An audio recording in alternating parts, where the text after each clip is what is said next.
Hey guys, what's up? It's me, Thomas. Today we're back here with Scorcher, and I know I got a lot of videos to keep up with. Today we got the top 10 indie horror games. So yeah, basically these are the games outside of the big horror genres. So yeah, no Silent Hill, no Resident Evil.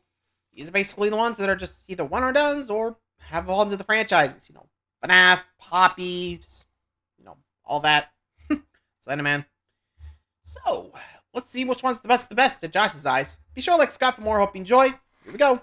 Indie horror in its purest form is merely horror on a budget. While the genre has become associated with specific tropes, indie horror has shown itself in many forms outside of what you'd expect, especially in gaming. Because the indie horror scene in gaming has grown exponentially in the past decade, the criteria for ranking these will be as follows. 1. It's the chief theme of the game to invoke fear. Anything is on the table as long as the game's main focus is to scare you. 2. The gameplay experience itself. How effective is it at eliciting emotional highs of both fear and fun? 3. What does each game bring to the table? Beauty and simplicity is the name of the game here. The more a game can do with its shoestring budget, the better. 4. How well does the game handle its specific concept, premise, and type of horror and gameplay? Also, because there are a lot of indie horror games out there, we had to narrow it down to the ones that stood out the most, so it's inevitable we're leaving out a handful of fan favorites. Lastly, because this is horror, expect some really disturbing topics to be discussed throughout this video. Viewer discretion is most certainly advised. And again, you watch this video, you know what to expect.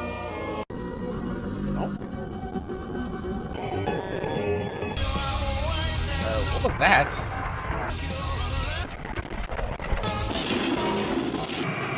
Did I just see that right?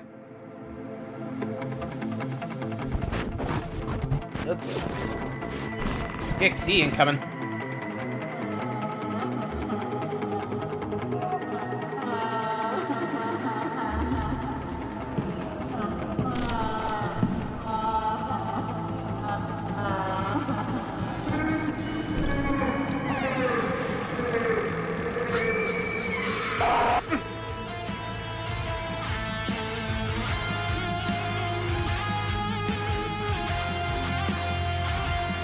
Oh.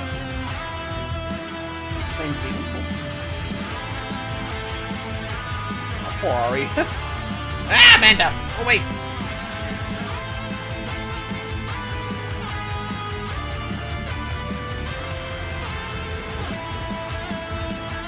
Monica.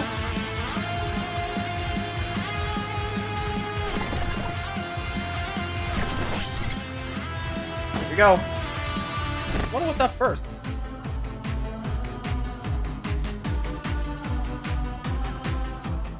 Mascot horror, a subgenre of indie horror that's a passion for many and a bane for others. Sure, killer mascots, toys, and cartoons are fun ideas that have been handled well. It's just that they all fall into the same design formulas over and over again to the point where it's kind of nauseating. We've reached a point where amateur devs are capitalizing on those to get some quick notoriety while doing very little to actually put out something worth our time and purchase. That said, let's talk about My Friendly Neighborhood. What sets Skim apart from the others is that, for one, it's a complete package, and 2, there's a lot more to the game than just walking around and waiting for something to pop out. There's actually gunplay here. It gives you a way to fight off enemies while still keeping things tense as the game limits your hand with a grid-based inventory management. Resident Evil. There are other games to take inspiration from outside of the subgenre. The tone of the game leans more towards soft comedy horror, where a lot of the humor comes from the personalities of these wacky puppets, heavily inspired by Jim Henson's work. It's surprising how well these translate into horror while still maintaining the same kind of charm, especially since you can actually choose to help some of these puppets if you want to.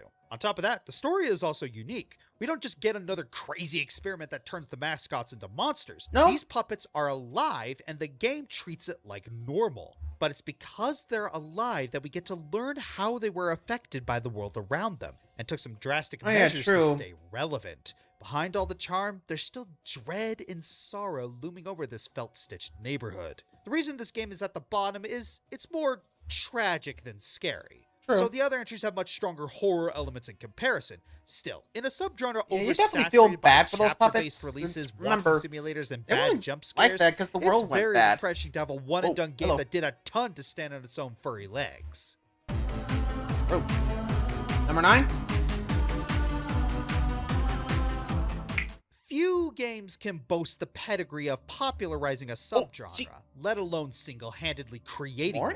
Among their sacred ranks is Yume Nikki. Yume Nikki's gameplay and concept are incredibly simple.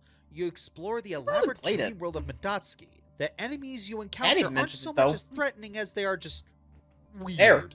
Most of the horror comes not from dangerous enemies and situations, but more from the surreal atmosphere. Most of the time, you're just slightly off-put as opposed to actually terrified. But when the scares hit, they hit hard.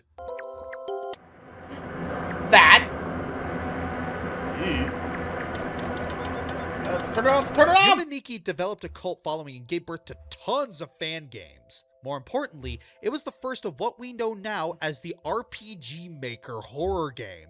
It completely challenged the notion of what a game made in the engine could be like. Dozens of games, including ones on this list, were made thanks to it. Of course, going back to it these days is a different story. More often than not, you're just aimlessly wandering around overly large maps, hoping to find something weird. I'm so bored. I just wish something supernatural would happen right now. It's definitely on the list of games that I respect more than I actively like. Yeah, definitely a respectable game. You can see it. Next. A big component of horror is the surprise factor. The less it's called assuming jump a game scares. is, Oh, the more your guard is down. The more effective the scares are gonna be when the ball is rolling and any sense of comfort is absolutely shattered. So what better genre to place a horror game in as the dating sim? That's right, we're talking about the one, the only, Model Employee. What? Huh? Yeah, Doki Doki has kind of a pacing issue where the two sides don't really blend together all that well, and the disclaimer at the start can end up cheapening the major blows it hits you with. So instead, here's something you've probably never heard of before. Model Employee sees you in the cyberpunk dystopia of 2086, having just gotten an injury requiring you to get some cybernetic enhancements. Unfortunately for you, this means you're now saddled with medical bills and need to work to pay them off. Lucky for you, the massive corporation Tethys is always hiring for their warehouses. Imagine getting a job for a city-sized Amazon warehouse that you have to sleep in, and the dystopia starts to set in. But oh, it gets far worse, as the AI assistant Penny takes a particular liking to you. Penny's this game's Monica, and the game goes really far to show how utterly toxic her relationship with you is. Being an AI, she's able to tap into your cybernetics to help you do your job better. Pay no mind to her railroading you down certain paths or shifting around your UI to get rid of distractions to your work and visiting you every night to, comfort you. And without giving too much away, Penny's control of you for the greater good of the workplace becomes very subjective, and she doesn't really care about your fellow employees or any of your relationships within. Model Employee mixes this with themes of toxic workplace environments that really hit when looking at our modern world. I don't want to give away every trick this game pulls, but suffice to say, it messes with you hard. Seriously, the game is short and free. I implore you to check it out if you're a fan of psychological horror. With the world we live in now, a future controlled by faceless corporations and the AI algorithms is getting increasingly closer. And this game takes advantage of that to make the scares hit to the fullest. Real people are always better than AI girlfriends, everyone. When will people realize this? Yeah, no kidding. Jeez. Like, that whole AI stuff, like, that is still going on. I mean, hell, that's why I'm not even on X anymore. I mean, I have Blue Sky, which I probably will link to down below. Like, you guys follow me there if you want, but it's up to you. Yeah, I have a Blue Sky account, so if you guys want to follow me there, go ahead. I'll probably do some updating there. Anywho, moving along. Sorry, but still, yikes. Number 7. Much like mascot horror, there's an abundance of RPG Maker horrors with stories that go into grotesque and graphic elements. While these games are great, they also end up being a bit samey, with most of the horror being carried by gore, jump scares, and chasers. No, we're looking for something a tad more subtle, something more character-driven that's able to hit the sweet spot between crude and clever. We need... Oh yeah, I'm Coffin serious. Andy and Leyley. The Coffin of Andy and Leyley doesn't look like much on the surface. Really? Just a visual novel with minimal gameplay plus a dose of violence and gore here and there. But once you actually dive into it, you see exactly what makes it so outstanding. These two freaks of nature. Andrew and Ashley Graves started off as a fairly normal pair of siblings held in excessive quarantine to the point of starvation.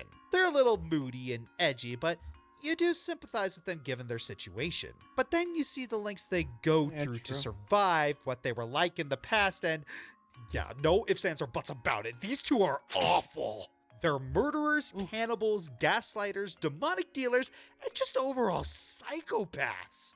That said, they're very well written. They have qualities and interests that make them feel human and not just be urban spook cartoon yanderes. Why have you forsaken me? Ashley isn't just a perfect, cunning gaslighter. She lacks book smarts and is overconfident to a detriment, but she gets around by making the most out of what she's good at, keeping Andrew on a leash and making him dirty his hands for her. Andrew isn't just an innocent victim of gaslighting either. He's a pragmatic a-hole who keeps trying to rationalize doing terrible things, despite the fact that he's foregoing empathy for others just to stand up for his sister. No matter how often he blames Ashley for it, he continues to willingly do her bidding anyway because he never has the integrity to turn against her. He's the embodiment of the phrase, actions speak louder than words. Definitely. Being a psychological thriller, the interaction between these two gets extremely nerve-wracking as the games go on. It really feels like they're on the verge of killing each other, but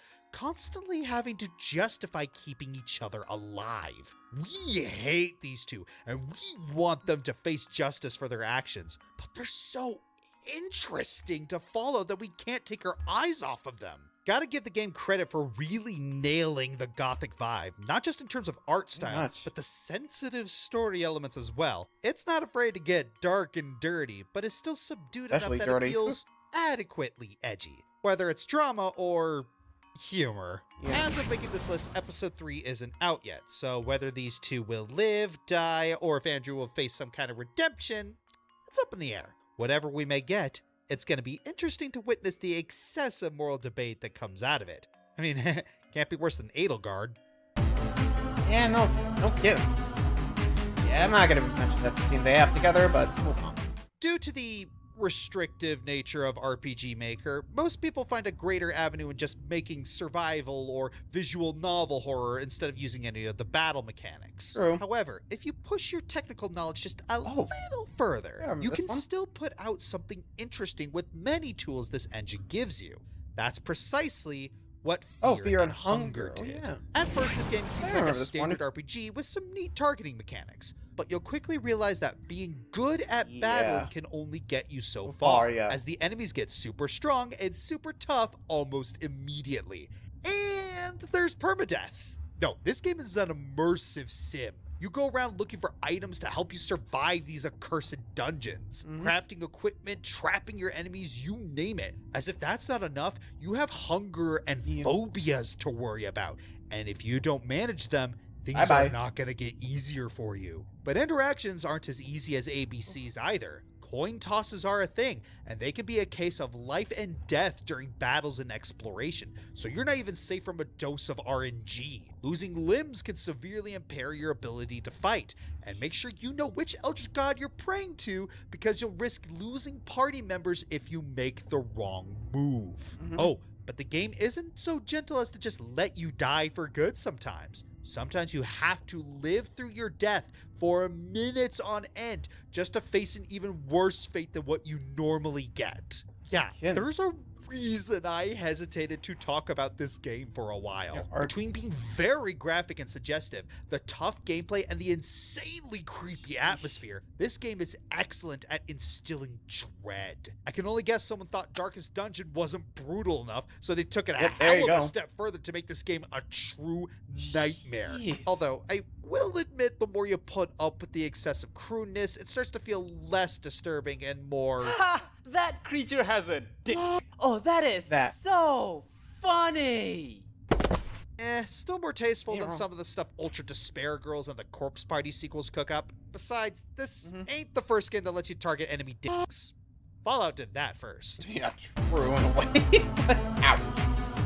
Number 5. Here's move on. We're not fearing hunger. Like, sometimes it's nice to rely on the game's ambiance to give us the willies. I'm happy to say that Little Nightmares gives us ambiance and then some.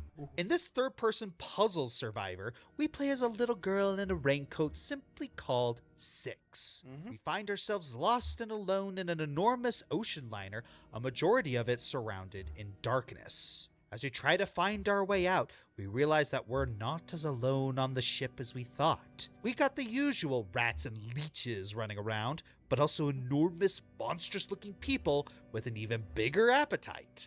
For us. I get serious Spirited Away vibes from the monsters. Remember the scene where the parents turn into pigs? This is that, only somehow 80 times creepier. But there's also these pointy hat critters called gnomes hiding in the shadows. They're more scared of us than we are of them, but aw, you get to hug them along the way. That's pretty cute. To make it off this tub alive, you're gonna have to avoid the beastly passengers and rodents while using the environment to solve puzzles in your way. But there's another challenge: our own appetite. Along the way, Six experiences crippling hunger pains. You have to eat raw sausages and even rats to quiet your ailing stomach. Yeah, it ain't pleasant, but you can't afford to be picky here. It's all about survival, right? Aw, look, a friendly gnome wants to give you some food. Isn't that nice of him? Yeah, except we ate the gnome.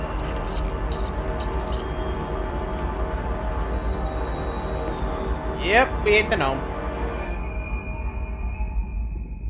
Oops. The actual Arguably the only thing scarier than the ship or the monsters is Six herself. Throughout our quest, we see her go through a gruesome transformation from a frightened, lonely little girl into a ravenous, desperate scavenger. Her appetite gets increasingly monstrous by the hour until she's no different than the beast she's hiding from. The only difference being she's still the same height. By the time you reach the actual big bad of the game and knock her out, dang, not even a moment of hesitation. Though when you see how she acts in the prequel games, yeah, she was never an angel, to be honest. I think what sets Little Nightmares apart from other horror puzzle games like Limbo or Inside is the overall presentation. The stylistic imagery and unique monster designs blend supremely well with the atmosphere, and the world feels fleshed out but still vague enough to remain mysterious. While there's a bit of lore to digest with the other games, this title's story as a standalone isn't exactly complex because it doesn't need to be. The atmosphere itself sells the scares just as much as the actual threats, along with the horrifying realization that you're slowly losing yourself to the darkness, if you weren't there already. Pretty much. Yeesh. Anyway, next, 4.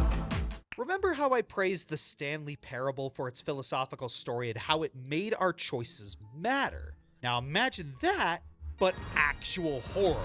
Like, brilliantly done horror. Last year, the world was introduced to Slay the Princess, a hand-drawn visual novel where you're tasked with committing the titular dirty deed. Right off the bat, the art style is absolutely gorgeous. The backgrounds, the characters, everything is beautiful and expressive, really upping the creepy factor when things get unsettling. And trust me, they will. There are only 2 voice actors in the game, and yet there's a bazillion characters. Even if you close your eyes, you still know exactly who's speaking because they are just that crazy talented. Like the Stanley Parable, the outcome of the story is based entirely on our choices, and yet there is no clear answer. Yeah, you're supposed to slay the princess, the pushy, disembodied voice said so. But can he really be trusted? Can the princess be trusted? If we let her live, will we regret it? Will we regret it if we don't? Of course, more often than not, there's only one clear-cut answer. Jimmy, you're thinking with your... For real though, no matter what you choose in the first chapter, you'll end up Groundhog Daying back to the beginning. But based on your interactions the first time around, everything changes. The narrator's tone, the setting, and especially the princess. She could end up sweet, vindictive, cynical, something out of Legitimate Nightmares, and so on. the amount of contextual dialogue is insane. It personalizes to the player to such a crazy degree and can make you second guess every single decision. Overall, Slay the Princess is a brilliant game that really tailors itself to your choices. It's a comedy, a tragedy, a psychological horror all wrapped up in a nicely drawn package, but most of all, a love story. A word of warning, your first decision could reflect yourself as a person, so good luck dealing with the consequences when everything hits the fan. Told you it was psychological horror. Yeah, something tells me that game is gonna make you be like, go back to Undertale, please. At least Sans gives me a chance. Like, God Lord. Yeesh. I mean, that just feels like Undertale on steroids on a way. Like, well, like, think about it. Like, it almost feels like a time loop, like resets, but you know what's up. I mean, it's just, jeez. Anyway, final 3. I wonder how deep this goes.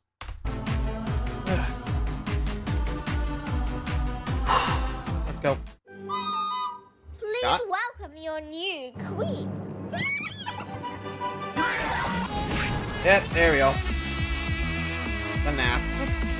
The game that blew up. I can't imagine a world where I would make a top 10 indie horror games list without talking about the genre's flagship franchise, Five Nights at Freddy's. If we were ranking this list based on influence alone, This then I would be would have number a 1. comfy seat at the top. That said, I don't think it would be fair to compare everything we've talked about so far to what has expanded into a multi-million-dollar franchise. So let's take an objective look at the original game for 2014, shall we?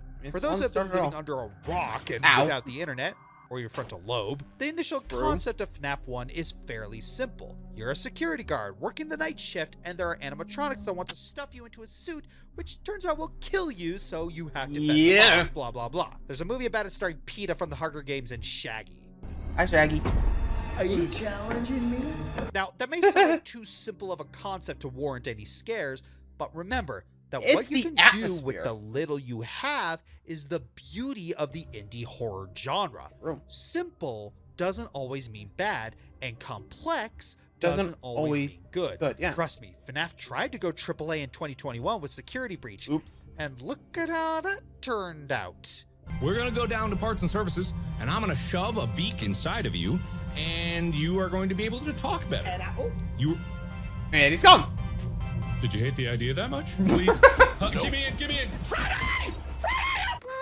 All that's to say that FNAF is plenty scary as it is. We as gamers are so used to walking around in games at this point, so being confined to only our chair as we attempt to fend off these killer animatronics with nothing more than lights and doors, it's pretty stress-inducing. Just turn off the lights in your gaming lair and tell me you aren't fully immersed in this experience. Sure, we've all grown numb to jump scares at this point, and that's probably FNAF's fault. But to FNAF's credit, it gives us a rare example of jump scares being done correctly. They're the punishment, and our goal is to avoid them.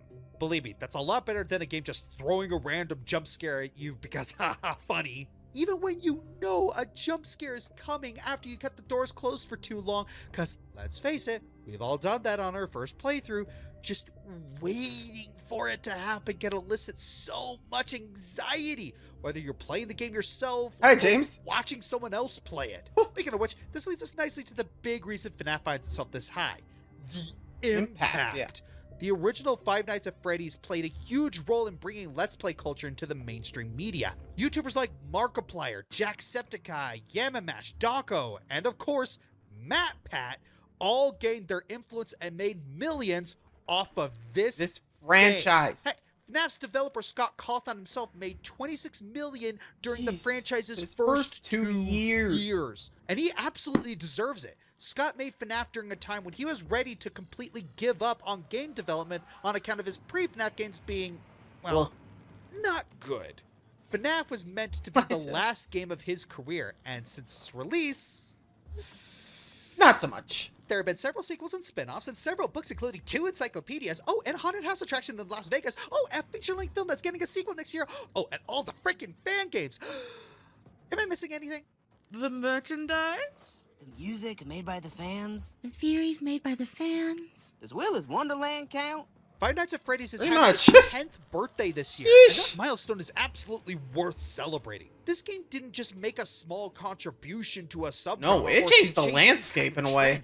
It changed media culture as a whole. With all that being said, why is it only number 3? I thought it was number 1. Don't get me wrong. The fact that the first FNAF game led to a culturally defining success is remarkable. True. But I think the top 2 games are scarier. You guys know by now Remember, that FNAF it's not about the scares, fame while or the effectively impact. It executed, also has the scheme. don't really do it for me. Huh, you got me. Plus, even if you were scared by the original FNAF when it first came out, it's kinda goofy in hindsight. It's not like the game deals with any hard-hitting subjects that may warrant a trigger warning for anyone wanting to play it. Speaking of which... Anyway, next. Not FNAF, but... Anyway, number 2. Remember Hereditary? The 2018 indie horror film that dealt with topics like grief, Demon familial possession. trauma, and how to scar an audience for life? You may recall the events of that film all began thanks to an incident in which the family's oldest child accidentally kills his little sister. Now, all you have to do is reverse the roles, replace Alex Wolff with an emo anime protag, Omori. and you got Omori. In this horror RPG, you play as the title character, Omori, who has been living in white space for as long as he can remember. Occasionally, he will leave white space to hang out with his group of friends as they embark on a never-ending journey to find his best friend, Basil. Your friend group consists of a charming pretty boy hero, his boisterous little brother Kel, who's constantly arguing with Aubrey, and Omori's big sister Mari, the team mom who provides save points and snacks. Gameplay-wise, Omori plays like any other turn-based RPG, only this game has attacks that can make your enemies or your party members feel sad, angry, or happy. These emotions have effect on both an attack's speed and damage, as well as the afflicted party's defense level. Finally got an RPG where your party members can deal your enemies a heaping helping of emotional damage! Oh, and speaking of which, that leads us nicely to the story of Omori. I'm a brave boy. Not a brain out blood for this! Sorry to say it.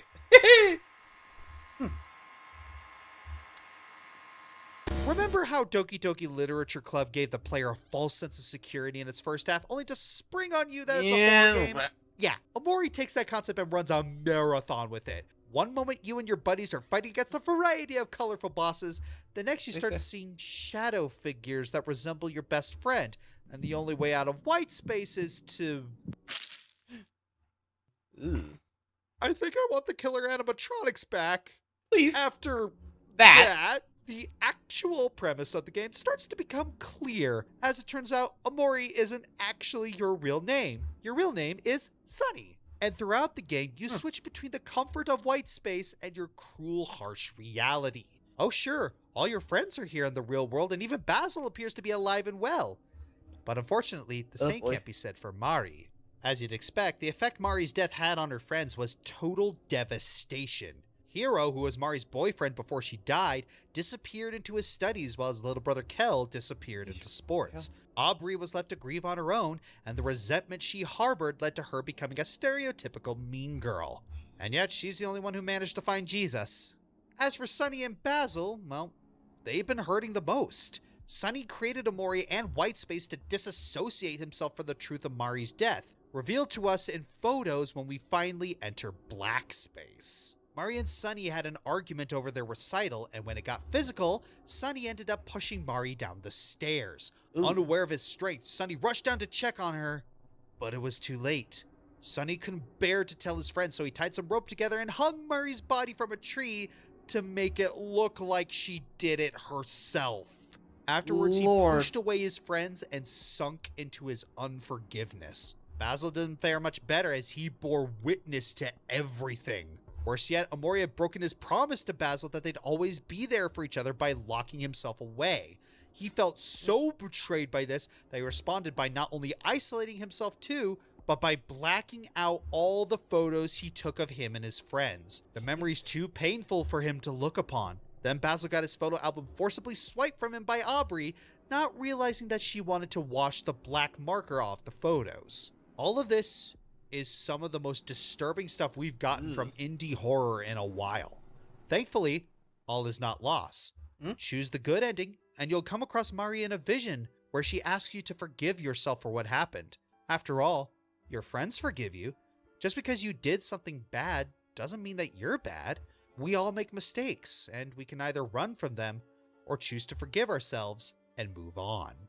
Words cannot express how profound of an experience this game is. From its gorgeous art style, equally gorgeous soundtrack, and the way it seamlessly switches tones to give the player the emotional roller coaster of a lifetime, it's also kind of refreshing to see the indie horror genre dive into more elevated horror like that of A24. It's a top-tier horror game from start to finish, even if it didn't make as viral of an impact as FNAF, or our pick for number 1. I don't know what it is, but anyway, time for the honorable mentions. You didn't make the list. Wilson's Heart. I am begging you all to try this if you have a VR headset and love classic horror. Doki Doki Literature Club. The meta horror is on point, but it's a one-trick pony otherwise. Fran Bow, a charming little picture book adventure about demons and psychosis. Spooky's Jump Scare Mansion, proof that being loud and obnoxious can get you places. Bendy and the Ink Machine. I can't wait to show you the fruits of my isolation complex. Father. The older versions are scarier. Subnautica. What a relaxing survival game. Oh, dear God. Get away, get away. Faith. Atari is more religious than I remember. The Witch's House. A solid survival horror for RPG Maker, even if it is mostly a jump scare fest. Iron Lung. Must not reference Ocean Gate. Perfect Vermin. Who'd have thought a game about smashing furniture could be an effective metaphor for cancer? The Mortuary Assistant. Piss off, Nana. I'm trying to find a stapler. You're trying to find a stapler. And number 1. Let's go. Okay, guys, so I can't help but feel like we're forgetting about a particular indie horror game that belongs here at number 1. Isn't there a word for forgetting something and no matter how hard you try and here we go. Remember what it was? Just hit him back of the head, please, Amnesia. Addition or something? Oh, now I remember. Incontinent. No. Okay. Thank you. You're done. I'd like to set the scene for you. It's the late 2000s. Horror games are... I'm the light bringer. I'm the universe. Not doing great, let's be honest. But then the 2010s roll in, and with it comes a new beacon of darkness to shake up the horror community in the best ways. Amnesia, the Dark Descent. The story tells of a young man named Daniel, waking up in the dreary castle with no memory of anything other than his name and place of origin. As he wanders helplessly through the castle, he finds pages of a diary written by himself, revealing that he deliberately wiped his own brain, and must traverse the darkened halls to eliminate the castle's evil baron, Alexander. But tread lightly, fair travelers, for he has been haunted by a mysterious force dubbed the Shadow, and Alexander's minions are roaming the castle under the cover of night. Before now, horror games kinda threw you a bone, making sure you were armed to fight spookums and chew bubblegum. But Amnesia decided, you're on your own, sonny!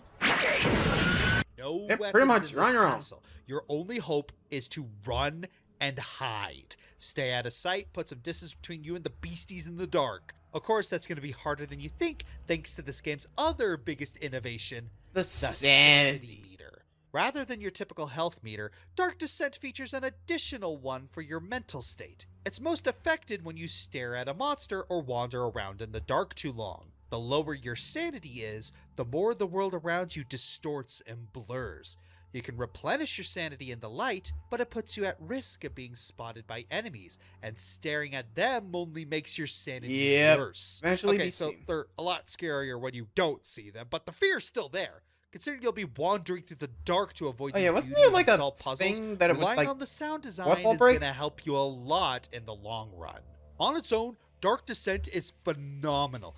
The gameplay and ambience are incredibly immersive, giving you a feeling of helplessness even when you're safe behind your computer desk. But arguably the only thing bigger than the game itself was the reactions. Most don't remember the core game story, but one thing people do remember about Amnesia is the custom maps. People in the Steam community went ham with making custom stories and levels for the Dark Descent, effectively making it the Minecraft of indie horror. Heck, these helped jumpstart big names in the YouTube gaming community like Markiplier and PewDiePie. Because face it, what's more fun than watching YouTubers jump in fright? Maybe that's why I'm not as popular as they are. It changed the rules of the horror gaming community, inspiring more horror games that relied less on combat and more on ambiance and immersion. Many say that there are other games down the line that did what Dark Descent did better. And that's great. It means Amnesia walked so that these other games could run. Preferably away from the ghoulies chasing us in the dark.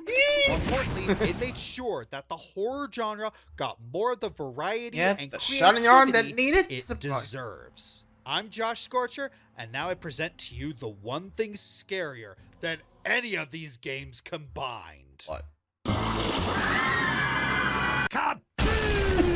Thank you! Oh boy. I think I can guess what's gonna happen next time, but I guess we'll have to wait and see. Anyway, thanks for watching, guys. Let me know your favorite indie horror game, and I'll see you around. Adios.